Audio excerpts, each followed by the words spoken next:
Welcome to the Trinity Student Ministry Podcast. My name's Ty Combs. And I am Andy Ramersma.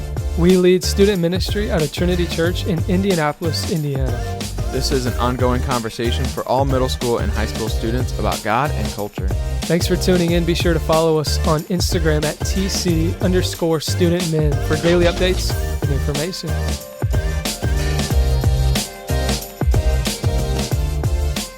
Hello, and thanks for tuning in to this week's episode of the Trinity Student Ministry Podcast. I'm Ty. What's up, everybody? I'm Andy. Andy, I think we introduced ourselves in the intro. Oh, so we just did a double intro. There you go. Well, now you know for sure who it is. All right, before we get going, Andy and I were just talking, and I feel like we have to be honest about something. We do. We were just talking, and it turns out that neither of us are really that big of fans of the Marvel Universe movies. Some of you know this about me. I don't dislike them. Kelly and I are making our way through. For me, it's just the first, I hate saying this, but the first 10 movies, which is too many. The first 10. By the way. Yeah, people we talked to, they were like, well, you just got to make it through the first couple. You got to make it through the first 90 hours. Yeah, it was like. Then you're smooth sailing. I don't know. What are your thoughts? All right. Well, I'm first off glad to meet someone else that sees the same way as me. I feel like I'm a black sheep in that. Nobody. I feel like everybody loves Marvel. So for me, I love based on a true story movies. Mm-hmm. I'm one of those guys where if I'm on Netflix, I'm going to that section. I'm going to the ones that are honestly the movies that nobody else wants to see. No, I'm with you. But it inspires me. It encourages me. I just want to see something at the end of the day that I'm like, this could actually happen. That you can relate to. Yeah. You can get wrapped up in the story. Yeah. When I'm watching Guardians of the Galaxy, I'm sorry. But dude, I have a crazy imagination. I love weird stuff. I absolutely, I could get down with some Madagascar. I could watch Madagascar at any point. I haven't thought about Madagascar in years. Lienz and I just watched. I think it's Madagascar 3. I think it's Escape to Africa. But oh man, I want to watch those now. Dude, Chris Rock as the as a zebra. It's really funny. Oh my But Guardians of the Galaxy for some reason just upsets me. I don't know why. It's just not. It's not my kind of movie. Bro, and you're expected to know how it all connects to all the other 42 That's movies. what gets me is if I start, I'm with you. I love the based on a true story, but I do respect fiction that is an intense storyline that I can get sucked into. Yeah. I actually love Harry Potter. Every winter we watch Harry Potter because I don't know, Christmas at Hogwarts is somewhere that I want to live. Oh my You know what gosh. I mean? But it's far-fetched, but the story is so the thread through all the movies is so intense. Yeah. That I can get caught up in it. I know Sure. it's not going to happen, but it I can almost pretend it would. Yeah. But I'm with you with the Marvel. It's so unrealistic. I can't get caught up in the story. Yeah. I will say we just watched Spider-Man Homecoming, and that one was the best for that because, dude, that intro where he's vlogging what it was like when I know you're talking about. You know what I mean? That part was cool. It was okay, I can relate to that dude. I like Spider-Man. That one was good. I don't have a problem with Spider-Man. It's just, and Black Panther's really good. I was about to say Black Panther's the best one I've seen so far because they explained what's it called? Oh, students are yelling at their phones right now. Vibranium. Is that what it's called? Well, they're definitely yelling at me now because I don't even know. The magical, it's not magic, but whatever. I think vibranium is the right thing. It explained it. That's where it's from. That's what makes everything. That's why Black Panther's suit is made out of it, and so is Captain America's shield, and that's why there's those scratch marks on his shield because it was vibranium versus vibranium. Yep. I just remember sitting in that explained it to me. Black Panther, I respect. That was a quality movie. I remember sitting in the one of the Avengers movies. I think it was Endgame. Is that one of them? Is that right? You just oh man. Okay. Yeah. Oh it boy. Is. Oh, that's what it's called. Okay. Yeah, it is. But there are so many students that are just Okay, so I was sitting in listening to I was this. sitting in the theater, and I literally felt like I was on the outside of the biggest inside joke ever when I was in that theater. You probably were. Everybody was laughing at like the things that I didn't. They were just flying over my head, and I'm like, oh yeah, okay. Yeah. And then I ended up texting for, half of it. So Yeah. All right. Andy and I were talking about that, and we just felt like we had to be honest. We hope we had to be honest. We have to be honest. We hope that you guys still love us and respect us. We don't hate them. I'll speak for myself. I don't hate them. They're entertaining to watch, but I'm probably not going to watch them again. I'll put it that way. That's respect, bro. I'll watch them all once, and I'll give it a fighting chance. And every time I watch it, I'm hopeful that it's going to... Some of them are awesome. Black Panther was awesome. Yeah. Spider-Man was pretty awesome. The first Thor one I actually really liked because he actually went from universe to universe, which explained some stuff. Yeah. Or galaxy to galaxy. But even that, it's just like, dude. Yeah. It explained the thread, but yeah, I'm not getting sucked into the story. There's nowhere in the MCU that I felt like, oh, I want to live there and be part of that. Whereas like Christmas at Hogwarts, I want to be there. I want to live that life. That's a whole nother conversation for me. But... I want to live that life. All right. Anyway, now that we got that out of the way. Yep. This is our first full episode of our new season 2. Yeah. Let's go. You want to give us a little bit of an intro to the season here, Andy? Yeah, so we decided to title this next season as Thriving in the Midst of Chaos. And we are going to be going through the whole book of Acts, all 28 chapters. I think this is my favorite book of the Bible. It might be yours too. I think so. But really... I say that about a lot, but I think I mean it for this one. Acts is just this book where it's just a mess. Like the Spirit of God is being poured out. There are miraculous signs and wonders and healings, and people are coming to Christ in literally like groups of thousands at a time. Yet there's people being stoned and killed and flogged, and it's just this huge mess, right? And it all happens. So for those of you who aren't familiar, Acts is in the New Testament, which means Jesus. It's like after Jesus' birth. So there's 4 books called the Gospels that tell the story of Jesus' life, ministry, death, resurrection. Yeah.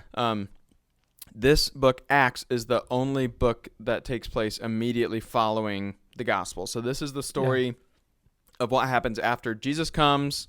He proves that he's the Son of God. He dies on the cross. He raises from the dead. Everything goes crazy. And then he leaves Earth. And then we get the book of Acts. So when we say chaos, it's like all these people who... their lives got turned upside down because the Son of God came and they met him and they saw him and they believed him. And now they're trying to figure out like what their job is, what they're supposed to do. How do we do this? How do we keep this going? And like you said, the whole world is against them. And so in a lot of ways, we feel like we're kind of in a similar situation, not as extreme, for sure, but in a similar situation just with all of the coronavirus stuff going on where we're kind of asking a ton of questions like, well, what do I do now? Like, how do I spread the gospel when the world around me is just in chaos and nobody knows what tomorrow looks like? When are we going back to school? Who knows? Is it going to be online? What if somebody gets a case? Is it closed? Am I ever going to play sports again? There's all these unknown things. And I think a lot of you guys and us also are just like, how do we move the gospel forward when everything around is kind of just chaos? And you kind of just give up on plans. Who knows? And we see that a ton in the book of Acts. They don't know where they're going to live next. They don't know who's going to be alive next week. They're just like, they can't make plans, but they move forward anyway. Yeah. And the way church is done is changing rapidly throughout this whole book, which we know that's happening right now. Yeah. More than ever in this country. And it's going to continue to probably happen in the next few weeks to months, where in this book of Acts, they're not able to gather in large groups of people consistently, not because of a virus, but because of persecution. Right. Their fear is actually because of people that are coming to harm them, not a virus. But it's still the same, core principle that the way church is done is rapidly changing throughout this whole book. So that's one of the reasons why we wanted to pick this as well. In Acts, they don't throw big parties and see how many people they can get to show up to an event. Yeah. You know what I mean? And we're a little They bit go to jail similar. for that if they do that. Yeah, we're a little bit in the same boat where we're not having big events here and invite your friends to these events, and it looks a little different. Right. So anyway, we're pumped to go through the book of Acts, and we think that it's going to be actually super relevant and will speak into our culture a lot today. Absolutely. In this like exact moment in time. So yeah, here we go. Season 2, episode 1. Here comes the meat of it. Let's go. So the book of Acts, chapter 1, Jesus is still here. So it's after he's died on the cross, raised from the dead, and he's around for 40 days. Yeah. So the dude's around for like 5 weeks. Yeah. Is that right? 7 times? Yeah. He's around for like a few weeks. And chapter 1 is like his last day on earth. So basically, Acts just starts out, they're talking about some stuff, and then by verse 10, Jesus literally ascends into heaven. Like, literally floats up into the clouds. Yeah. Never to be seen again. Pretty crazy. Yeah. So, a lot of you have probably heard the Great Commission is this verse that we talk about a lot. It says, go and make disciples of all nations, baptizing them in the name of the Father, Son, Holy Spirit. Right at the end of the Gospels. Yep. So it's the very end of Matthew is the Great Commission, and that's basically what we like live our life by, is that sentence. Mm-hmm. Now, Jesus, there's another verse that is literally the last words that Jesus ever says on earth. Yeah. And it's almost like, I think of it as the Great Commission part 2. Like maybe it's a reminder, maybe it's like a final, like, you know how at church we do the sending, like after somebody preaches, somebody comes up and like summarizes it in one sentence and then says, you are sent. Yeah. And we all walk away. This is almost like, I imagine Jesus is sending, where he summarizes like everything he's done on earth, everything the Old Testament has said, like he summarizes everything in this one sentence, and then he just like dips out for good. And it says this. So this is Acts chapter 1, verse 8. Where is it? Here we go. He says, but you will receive power when the Holy Spirit comes on you, and you will be my witnesses in Jerusalem and in all Judea and Samaria and to the ends of the earth. I'm going to read that one more time because this is, again, one of like the big verses in the entire Bible. Yeah. One of the most important sentences Jesus ever says. But you will receive power when the Holy Spirit comes on you, and you will be my witnesses in Jerusalem and in all Judea and Samaria and to the ends of the earth. Mm-hmm. So this is like a two-parter. When he says you will receive power, it's like a promise. Yeah. He says, I'm like, I don't know if he was on his way up floating when he says this, or if it was just like, and to the ends of the earth. Yeah, I don't know. I like to think so. That'd be sweet. That would be epic. But he's basically like promising them, I'm leaving, but you will receive power. Like something crazy is about to happen. You will receive power when the Holy Spirit shows up. And then the second half is, and you will be my witnesses in Jerusalem, which is the city that they are all, it's like the metropolis, I guess, that they're all, it's like their home base. Yeah. They keep going back to Jerusalem. Mm-hmm. They're not there when he says this. But he says, like, go back to Jerusalem. You'll be my witnesses there. But then you'll have to go to Judea, which is like the country that Jerusalem's in, and Samaria, which is like the neighboring country or region. And then it gets real big when he says, into the ends of the earth. Yeah. And I don't think Jesus was a flat earth. I don't think that's what he means, like to the end. He's like not to a the Kyrie edge. Irving. No, I don't think so. He would know, one, because he made it, and also, two, because he was like levitating at this point, so he could see the curvature. But he does make it real big, and he says, so Jerusalem, like your immediate city, Judea, like spread out a little bit, Samaria, you're going to have to travel a little bit, and then to the ends of the earth. And now that verse is, like a summary of everything he said, but also it is the perfect outline for the book of Acts and where we're about to go. Because in these next few verses, they go back to Jerusalem because that's where he says to go.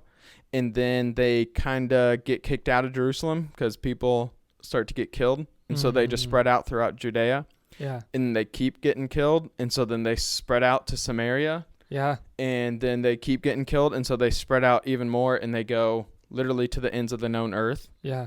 And that verse is also like our outline still today. It's still Right. the church's outline. It's still like your individual life outline. Like you're going to be a witness for Jesus in your immediate circle, like in your family, Yeah. with your 2 or 3 tight friends. You're going to be a witness in your school. Then you're going Right. to spread out and maybe go to college, and then you're going to spread out some more and maybe move away and get a job. And then like you might have to go to the ends of the earth, but you will do what you need to spread Mm. the truth of what you've seen and heard Yeah. about exactly. Jesus. Exactly. And so that verse, man, I would encourage you right now, if you're listening and if you've ever wanted to get into like scripture memorization, like I'm always, Andy, you're super good at this. Like Mm. if I reference a verse, Andy's like, oh yeah. And he can say it word for word. That's not true. It's kind of true. But I would highly recommend you like make this verse one that you commit to memory, because it is Yeah. like the outline for your life. And I love this verse. Mm. I say it a lot, but it's one of my favorite verses Yeah. in the whole Bible. So, Okay, and then I got a question for you, Andy. yeah. A few seconds after this, Jesus floats up into heaven, and then I'm going to read verses 10 and 11. Mm-hmm. So this is like just a couple verses later. Well, I'll just read the whole thing. So Jesus says this about Judea, Samaria, and then to the ends of the earth. After Jesus said this, he was taken up before their very eyes, and a cloud hid him from their sight. Mm. So, whoop, Jesus levitates away to heaven. They were looking intensely up into the sky as he was going, when suddenly 2 men dressed in white stood beside them. Men of Galilee, they said, why do you stand there looking into the sky? The same Jesus who has been taken from you into heaven will come back in the same way you have seen him go into heaven. All right, so Jesus levitates. They're all, rightfully so, staring up into the sky like, what the heck just happened? Yeah. And then all of a sudden there's 2 men dressed in white that show up, and they immediately say, why are you guys looking up at the sky? Yeah. And I have a lot of questions. First of all, who are these 2 men dressed in white? Why don't they Yeah. get names? Why is their only description what they're wearing? Yeah. What do you think? Yeah. Honestly, and we don't know for sure, but I'm remembering back to the Great Transfiguration, Yeah. where Jesus basically reveals his power and his glory to the inner disciples, Mm-hmm. and it's Moses and Elijah who are with Christ, right? Mm-hmm. So I think it's kind of funny they don't mention the names here, but I feel like if it was Moses and Elijah, or either way, if it's just angels, Mm-hmm.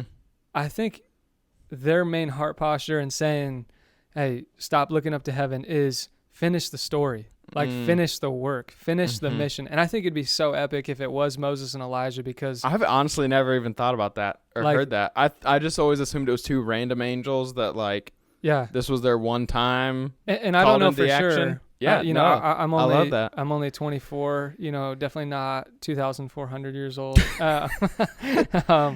If you didn't know that, the more you know Dude, about what me. if? Oh my gosh.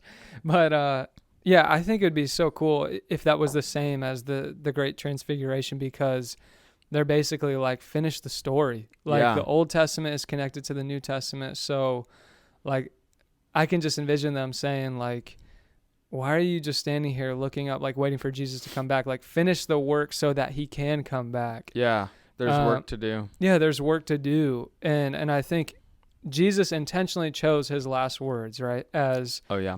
to the ends of the earth, like you're going to be my Yeah. witnesses. He didn't say like, wait here for 40 years and I'll come back and I'll finish the mission. Like Yeah. God has entrusted them to be Yeah. a part of the end of this story, Yeah. and now we're living into that story as Yeah, the church right absolutely. now. He hands over the car keys and just dips out. Yeah, exactly. Yeah, I love that verse that the 2 men in white come in. They're basically like, look, stop looking up and start looking around. Yeah. Like there's work to do. There's people around you that need Yeah. saved. And I think that's super relevant for us today also. I Yes, think I it's was just gonna say super that. easy for us to live our lives looking up Yep. and only up. Right. Not that it's obviously bad, but I think it's so easy to just study God and ask questions about him, and that's all like good stuff, but I wonder if God wants to send some angels down to us at times and say, stop looking up, stop living in this little bubble, and start like looking around. Right. There's work to do. Yeah, because it's really easy right now, knowing how crazy our world is, to be like, well, we're living in the last days and Jesus is going to come back sometime soon, so let's just hang out in our house. We don't have to go anywhere. All of our groceries are going to be ordered to us. Amazon delivers everything we'll ever need. Yeah. And we can get really comfortable in that bubble. So I think that would be crazy. Yeah, if two angels showed up to one of our youth ministry nights and just said, like, why are you just looking up? Why are you just waiting for Christ to return? Yeah, stop looking up. Start looking around. Yeah. So I love that. I have another main idea I want to toss your way. Absolutely. So in verses 15 through 18, I'm not going to read them, but basically what happens is Matthias, which I think that's such a cool name, Matthias is chosen to replace Judas. So this is like part 1 of chapter 1 is just Jesus's last words. And then part 2 of chapter 1 is, we got to replace like this disciple who betrayed Jesus. The disciples and the apostles are often used as like the same language. Yeah. So students, if you're listening right now, like the disciples and the apostles, they're often referred to as the same people. Yeah. It's the original 12. Yeah. It's like us saying teenagers and high schoolers. Like, yeah. I mean the same thing. Basically the same thing. And the guys get around together and they're like, okay, we gotta choose someone to replace this man. And they actually choose to like cast lots, which this isn't my question to you, Ty, but have you ever casted lots? Like, what is that? I actually have a similar question about what is it. I've always been taught that it was like, is it the rolling of a die or what? It's something like that. It's like, it's not gambling, but it's like some people can use casting lots as gambling. I don't know. It sounds a lot like rolling a dice to me. Do you know? I don't know for sure, don't know but either. I think it's like if you were to, basically say like, Lord, here are our options, and like we're gonna trust that you're gonna help us pick the right one. But we need your guidance and your understanding. If I'm picking straws out of a whoever cup, picks a short straw, that type of thing. But my main idea I wanted to toss your way is, first thing is the Old Testament informs the New Testament. So students, if you're listening to this right now, you won't understand the book of Acts unless you know some sort of history of the Old Testament, because, and we're going to talk about this next week on the next podcast, but the presence of God was in the temple. It was housed in the tabernacle or the tent of meeting. And now Jesus leaves and they're freaking out. But his main call and mission to them is like, my spirit who raised me from the dead now is going to live in you and indwell in you. You are going to be the new temple of my presence. I wouldn't say that you won't understand the book of Acts, but you will understand it way better. Yeah, if absolutely. You know bro, this is just like, I'm sure there's some students right now screaming at us in their mind that it's the same is true for the Marvel movies. I was just going to say that. Bro, I feel like I've had so many people say like, but if you know this and this and this, and I'm like, I don't know this, and I don't know vibranium. I don't know what an infinity stone is. And they're like, if you knew, it would all make sense. Yes. And it's all connected. And you can still sit down and watch a Spider-Man movie and be like, man, I got a lot of takeaways from that. Yeah, that was awesome. That was cool. But it's not going to mean nearly as much. Yeah. Okay, so there's our analogy. We just redeemed the Marvel universe. Gosh. You're welcome. So here's my question for you, Ty. Do you think the disciples fully understood what was going on? Like, Jesus leaves and he's saying this power is coming. He's not talking about vibranium, for the record. But what if? Do you think the disciples were like, okay, I fully get it. Like, I know it's going to happen. Or do you think they were just as clueless as we are today? Bro, I think the disciples were like even more clueless. Yeah. I honestly do. It says that okay, here's what I think happened. This is how I think of it in my mind. Jesus goes up into heaven. They're staring up in the clouds. Two random dudes show up and are like, stop looking up at the sky. Yeah. And so then the very next verse is, well, then they returned to Jerusalem. And so I imagine they all like look down because they just got like reprimanded for looking up. They look down and they're like, what do we do now? And somebody's like, he said something about Jerusalem. Like, okay, let's just go there. I Yeah. don't know. So I imagine they went to Jerusalem, and then they stand around, and they're like, what do we do? And honestly, I think of it like this. Also, just a little bit of backstory. They had to replace Judas. Judas is the one who betrayed Jesus, Right. the one who basically got him arrested and eventually killed. Judas is so consumed with guilt that he kills himself. Yeah. So I imagine the other 11 are like, what do we do now? Mm-hmm. And it says then Peter stood up and was like, I don't know. I guess we could replace the one we lost. Yeah. I don't know. It's something. Let's start there. It was like, it's something to do. I don't Yeah. know what we're supposed to do. Jesus didn't tell us to replace him. Let's go back to Jerusalem and just do something. Get to Right. work. I don't know what to do. So I think they were even more clueless. Yeah. They had the Than Old we thought. Testament to go off of. That's why I referenced that. Is they Yeah. were going off of David's prophecy that, one would betray Jesus. But Yeah. they still... But I they still don't- forgot the Old Testament all through the Gospels. Yeah, and You know these what I guys are mean? fishermen. They're not like Bible scholars. Yeah, I literally imagine they're like, let's just go to Jerusalem and, I don't know, pick somebody new, I guess. Yeah, and just wait. I think they were mega clueless. Yeah. I think they had no idea what was going on. They were just guessing. And that's encouraging. So Yeah. every week on the podcast, we want to bring it back to something that applies to today. So we're calling this the culture point. So the one culture point for this is that God blesses our yes, even if we don't know the why. Yep. What do you think that means Yeah. if you were to break that down? I think this that, passage? I'm super glad we're doing this, by the way, the culture point. I think it's basically we want to ask the question, what is God saying to us today through this story that happened 2,000 years ago? Yeah. It's like a based on a true story.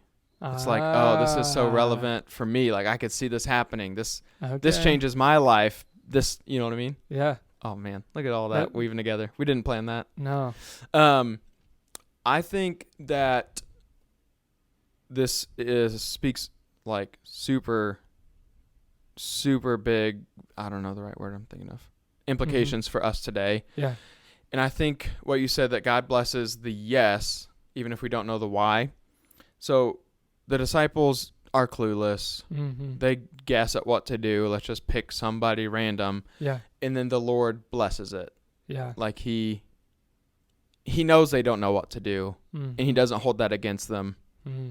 He takes their guess, and they did it in the name of the Lord, and so he blesses it. Right. And Matthias moves the gospel forward. Yeah. You know what I mean? They guessed, and it worked. Right. And it wasn't that they guessed right. It's that God used their boldness to take a guess. Yeah. Does that make sense? Yeah. God just wanted to use the fact that they were available to say, Lord, I don't know what to do in this season. And bringing this to the coronavirus season we're in, dude, nobody has a master plan right now. Like nobody Yeah. has a master plan for how youth ministry is going to look in 2 weeks or how church is going to look on Sunday mornings in 4 months. Like nobody has the plan, but God's just looking for people who are just going to say yes, even if Mhm. they don't know the why. And Yeah. students, I think God's asking you the same question Yeah. is, are you willing to say yes to continue to move the gospel forward and transform someone else's life and love on someone else, even if you don't know why or what the world's going to look Yeah, like? or how. Yeah. Even if you don't know the exact way that maybe you're like, oh, I would love to be able to like share my faith, or I would love to be able to bring somebody to church, but I just don't see it happening. I don't know how to do it. Yeah. I Or think they don't want to God's- come to church because of Yeah. masks or, yeah. I think God's just saying, well, try something. Yeah. Just take a step forward. Yeah. Guess even. I Sure. really think the disciples were guessing, Yeah. but they were seeking it in the name of the Lord. Yeah. And there's this verse that we both thought of immediately when we thought of this. And this is a verse. This is another one that I have in my little memory bank because I need this verse a lot. Yes. Me too. It's 1 Corinthians 15:58. I'll say that again here in a minute so you can write that down. Paul says, "Therefore, my dear brothers and sisters, stand firm. Let nothing move you. Always give yourselves fully to the work of the Lord." And then here's the real good part. "Because you know that your labor in the Lord is not in vain." You know that your labor in the Lord is not in vain. So what he's basically saying is whatever you do, if it's in the name of the Lord, it is not wasted. Yeah. It's not for nothing. It's That's never right. in vain. That's God right. uses any action that you take in his name and blesses it. Yes. And I think that's exactly what we see happen with the disciples. They don't Yeah. know what to do, but they try something and they do it in the name of the Lord, and it is not in vain. Yeah. So 1 Corinthians 15, verse 58, write that one down. Type it in your notes right now. Yeah. The way I see that verse is God, as long as you have a pure heart, even if you don't know the why or the how, you do not have to be educated. These guys were not educated. They did not have, master's degrees from, these high doctoral programs. They don't where, even have a high school degree. Yeah, they were literally just people who were like, I will say yes. I don't know where or why or how, I'll try something. but God uses those pure hearts to honor him. So, yeah, I love chapter 1, I think is absolutely relevant to where we are right now. This is encouraging me as we're talking about it. Yeah, absolutely. And this really sets the scene, like we said, for where we're going in the next few episodes. Make sure you tune in next week. Chapter 2, Acts chapter 2 is potentially the most referenced chapter in the whole Bible, Yeah, I would say. sure. It's like, I would say it's the climax for the Bible. Sure. Just as much as Jesus dying on the cross. Sure. This is like, It's, Make sure you it's tune a in. pinnacle moment. Yeah. Yep. Pentacle. Pinnacle? You said pinnacle, but it's almost like a penta. It's a Pentecostal moment. Boom. I was like, oh, did I say that word wrong? That just almost blew my mind. But yeah, if you're listening and you're, a believer, you've been with us for a while, we're so glad you're tuning in. Please just keep sharing this with your friends. Yeah. Use this as, even a Bible study. We're going to walk through this all semester. But if you're not a believer and you just stumbled across this or someone sent this to you, just know that you don't have to have any sort of knowledge of the Bible to be welcome into this conversation. Yep. It would help you, but it does not disqualify you from being a part of this. If anything, we hope that it sparks your curiosity. Yes. And we'd love to see you on a Sunday night. Yeah, absolutely. Here at Trinity. So. Send us any recommendations on what we should debate next, like Marvel movies. Yes. Let us know what opinions you really want to hear us take sides on. We're happy to. I'm in. All right. Thanks for tuning in. We'll catch y'all next week. Peace. Peace.